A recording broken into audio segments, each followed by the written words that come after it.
Okay, this is my first reaction video ever, and we're about to watch Star Wars The Force Awakens, the official long trailer. And I've been waiting for this since they announced the movie, basically, but since they've been dropping the teasers also lately, like this last couple of days, to announce that it was going to be airing on the Super Bowl. And I can't watch it because I'm in Gothenburg, so Sweden, and we don't get the Super Bowl over here. So I think it premiered over here about 2:30 in the morning for us. So basically I just woke up and I'm about to watch the trailer, and I'm super freaking excited about this. So I've been getting more and more excited about this movie since those little trailers came out. And but right now let's watch this show. Let's watch the trailer. I'm like gonna burst here. Okay, let's watch this. Can't wait. Come on. No, it's not. Where's my remote?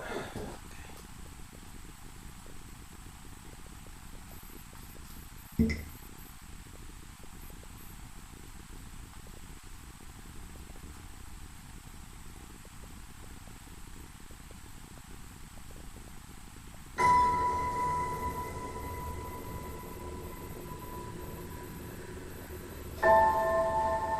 Oh, that's like...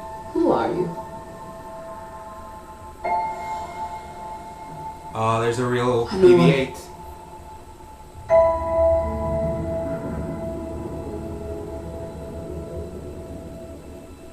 You can tell they shot that on location. It's awesome. I was raised to do one thing. Oh, there's Poe's TIE Fighter. Nothing to fight for. Finn's TIE Fighter crashing.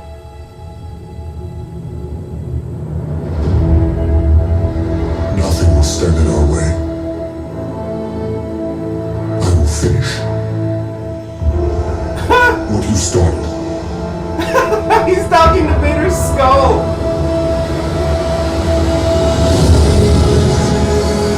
There were stories about what happened. It's true. All of it.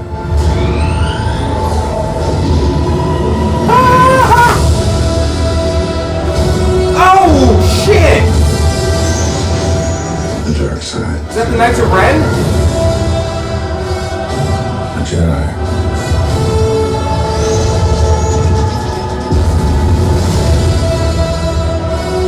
Oh, look at that. Okay, that's gotta be Doctor. The Force. It's calling to you.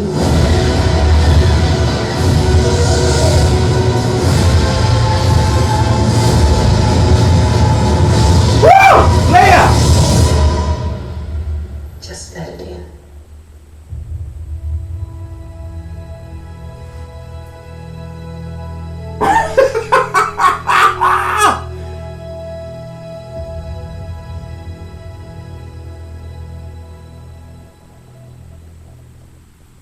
Oh God, that was epic! Dispatch inquisitors to hunt the rebels. Oh my God. The Empire's looking everywhere for us. Okay, that's the trailer for Rebels. Holy shit! Oh my God, I'm gonna have to watch that again. Oh my God, did they have the Knights of Ren on there? Was that, did I see that? I have to watch that again. It's when, God, I can't talk. When Kylo Ren is standing in the rain with all those other dark figures, are those stormtroopers or are those the Knights of Ren? Because that looks a lot like the concept art that I saw for the Knights of Ren, but then again, my theory is that Kylo is the only one who's going to appear, and the Knights of Ren are like an ancient order who's not going to appear in the movie. But what? Clearly there's so much we don't know about these movies. Oh my God, and it's just the tone is so, I don't know, like sad, I guess, dark, adult themed, but not one lens flare in sight. Did you guys see that? Not one lens flare. that means JJ's showing some restraint, and that opening shot was so incredibly cinematic. That was almost taken directly from Alien, when they find a derelict ship.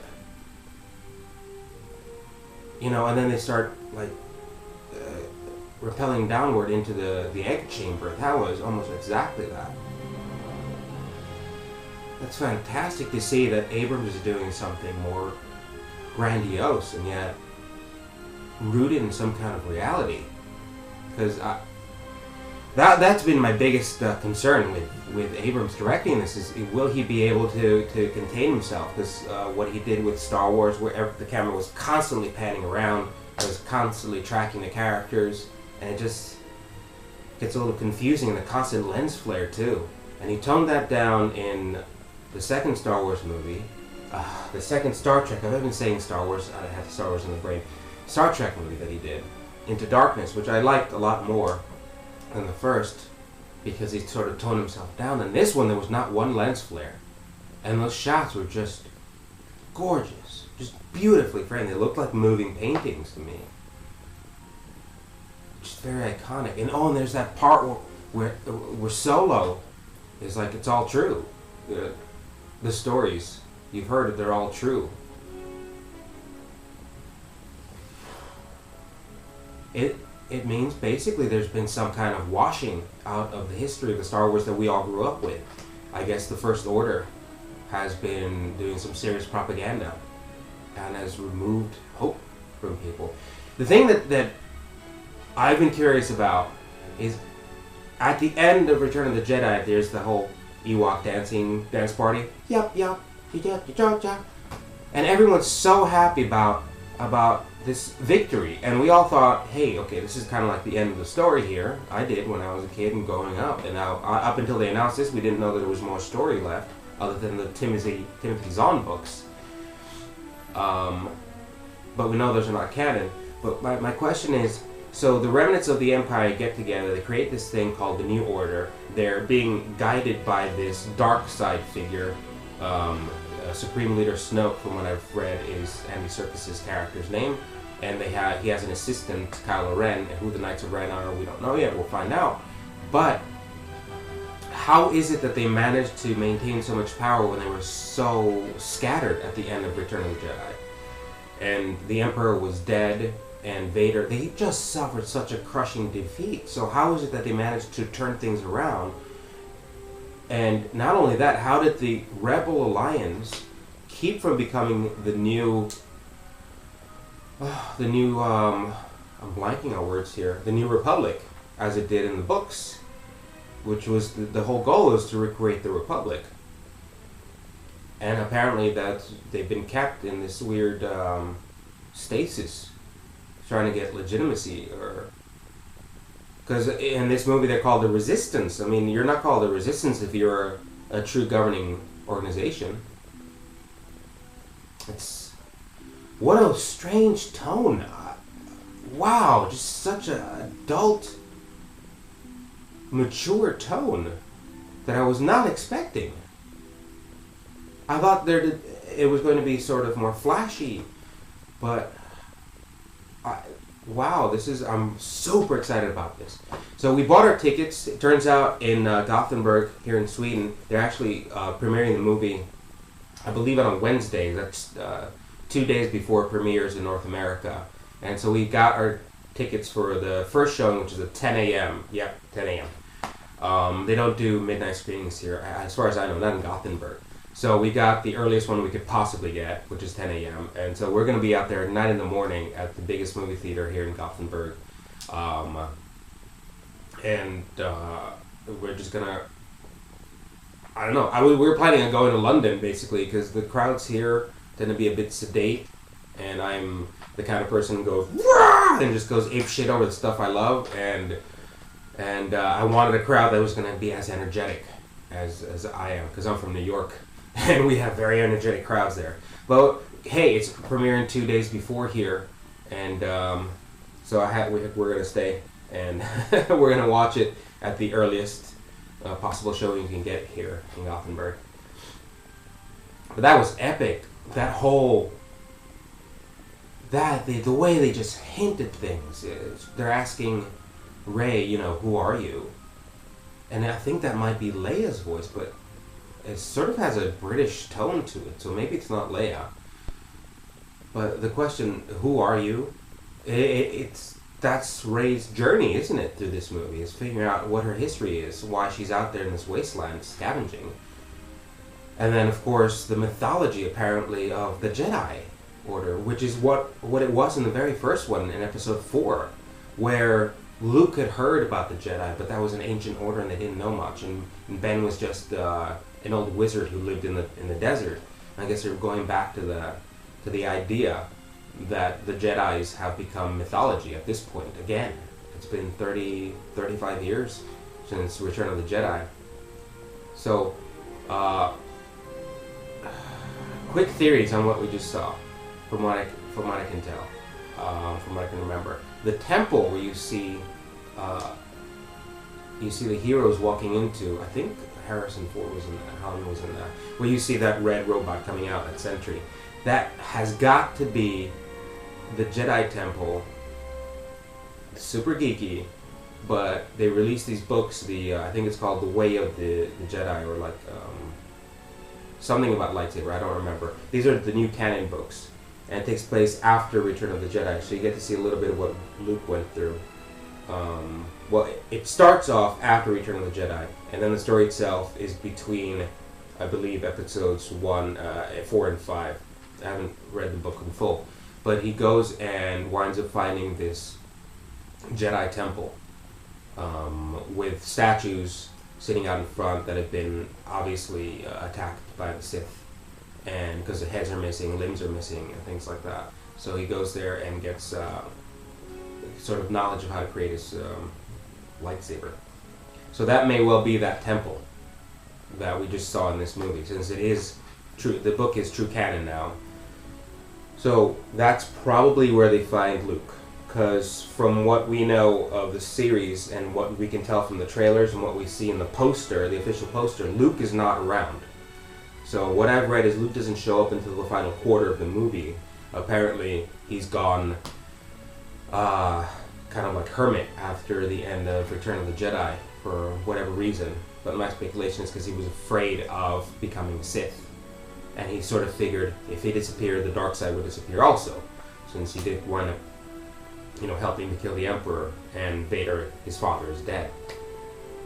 But apparently his dreams are a little bit crushed. So it seems like everybody in this movie is leading in an era of suppression and secrecy, where people don't really know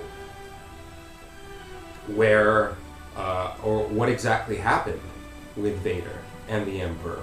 The last people who saw Vader and the Emperor alive were Luke, and he's vanished. So imagine that. Nobody else knows the full story, except possibly some stormtroopers and officers who were running their way out of the Death Star before it detonated. And some of those people might actually be a part of the New Order. But it just seems like everyone's in the clouds about the history of this world, just as we are, and we're going to be discovering it as they discover it, which is a really great framing device in a story, I think. We're discovering things as the characters do, and so it feels fresh. But, wow, I've been rambling a while and analyzing, but I need to watch this again. I'm going to watch it again, actually, right now, and see what I can see this time around.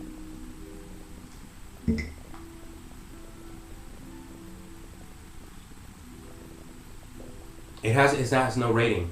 I'm noticing that now.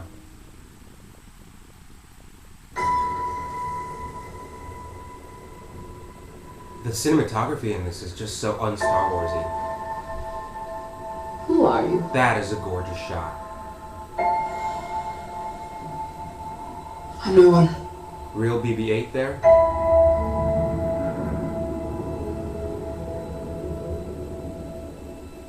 I guess she goes and finds Finn at that point. I was raised to do Dark one Lord thing. Hang on a second.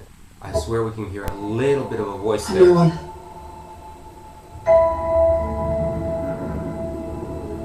Okay, so she's looking out at the horizon. She's on Jakku. Lucasfilm's logo, which is not green. You guys notice that? I was ready Yes. to do one thing. You definitely hear a voice over a I've got loudspeaker. nothing to fight for. Here's Finn's entry into Jakku. Nothing will stand in our way. I will finish what you started. That is insane. He's kneeling before Vader's skull. There were stories about what happened. It's true. All of it.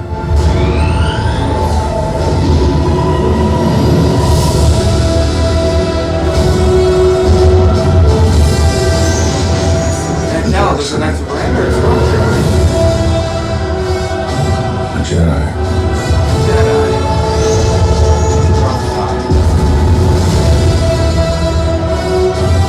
Betrayal. That looks so The badass. Force. It's calling to you.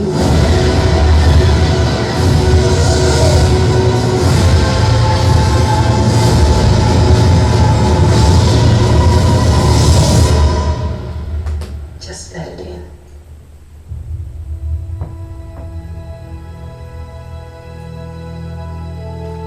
That last part where we hear a woman saying,